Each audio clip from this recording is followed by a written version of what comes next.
पाकिस्तान दे विच एक इहो जिहा कैदी है जिंदी शक्ल दिखावन नाल पूरे पाकिस्तान दा कर्जा लै सकदा है।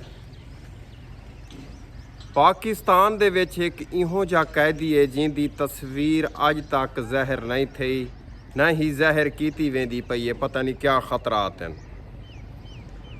पाकिस्तान दा एक इहो जिहा कैदी है जिंदी शक्ल देखण वास्ते पूरे पाकिस्तान दी आवाम बेताब है। औज़ुबिल्लाहिमिनश्शैतानिर्रजीम बिस्मिल्लाहिर्रहमानिर्रहीम। दोस्तों अज दा मेरा जरा टॉपिक है एक वखरा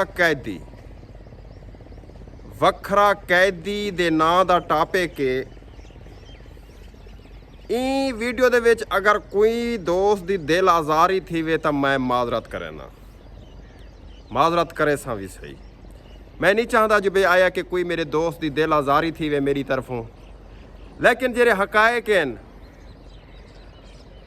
मेरी उम्र 40 साल है। अपनी जिंदगी दे विच मैं पहला एक कैदी डिठेम, पहला सियासी कैदी डिठेम जिंदी अज तक तस्वीर नहीं ज़हर थी। अंदरूनी जिथा कैद चे उथू कोई तस्वीर अज तक नहीं बाहर निकती। बहुत सारे कैदी डिठे से, सियासी नवाज शरीफ डिठे से, आसिफ अली जरदारी डिठे से, शहबाज शरीफ डिठे से, हमजा शहबाज डिठे से, ढेर सारे सहाफ़ी डिठे से, ये सियासी बंदे डिठे से जेरे ढक्यन। लेकिन इतना जुल्म ना होंदा हा जितना ई वखरे कैदी नाल जुल्म थींदा पे, जो बे आया के हुंदी तस्वीर तक ज़हर नहीं कर सकते बाहर।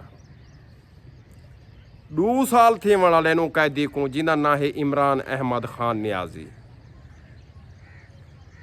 पता नहीं क्या इहो जा खतरा ने जवान दे पुत्र किनो जो बे जींदी तस्वीर तक बाहर नहीं ज़ाहिर करें दे। शक्ल दिखावन तो दूर दी गाल है, तस्वीर तक नहीं बाहर कढ़ सकते। क्या इहो जा जुर्म किते सी नवा कैदी डिठे से पाकिस्तान की तारीख दे विच जो बे जींदो ते इतना पाबंदियां 2 साल थी गए न, जवान दी तस्वीर तक ज़ाहिर नहीं की। शक्ल दिखावन तो दूर दी गाल, ओ कैदी जींदे किते अदालत खुद जेल च बढ़ा दिते ने। अल्लाह माफ़ी देवे, इतना तक कत्ल वाले ते नहीं पाबंदियां होंदियां रहा। आया कोई उहदे उत्ते इहो जा कोई फर्द जुर्म ऐद कहनी ते इतना सख्ताई बाकी वखरा कैदी है। अगर मुल्क दा कर्जा इन्हें लहावना, अगर इन्हें मुल्क दा कर्जा लहावना ते मैं एक नाकिस बंदे दा मशवरा है इंदी शक्ल दिखावन दे उत्ते टिकट ला देवन। अगर मुल्क पूरे दा कर्जा लहावने तो हिंदी सिर्फ शक्ल दिखावन ते टिकट लवा देवन। देखो जो बे थींदा क्या है, पाकिस्तान दा कर्जा इं जहाड़ियों दे विच लथा वैसे। बहु जुल्म जितना इहदे उत्ते मज़ामत की वही है कम है इंसानी हकूक दे नाते। क्या इहो जही जुर्म कर दिते जो बे उनकी शक्ल दिखावन भी गवारा कैनी। 2 साल थी गए।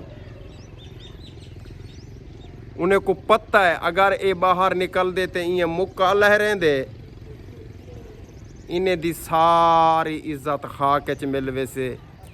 इन्हें दी जेरी पावर हाई सख्ताइयां अवाम दे उत्ते जब्बारे जुल्म ला कानूनिया ते वड़ वैसे ही सांगू हूँ दे उत्ते पाबंदी है बे इंदी शक्ल तक ज़ाहिर ना करो। असां लोकें वास्ते इबरत दा मकाम बड़ा देसूँ जो बे असां इतना जुल्म कर सकदूँ, असां शक्ल तक नहीं दिखा सकते मुल्क दे विच। ते उन्हें को पता है अगर इनको बाहर कढ़ें दूँ तो सारी पावर ख़त्म थी है। अल्लाह पाक इन्हें को हिदायत देवे।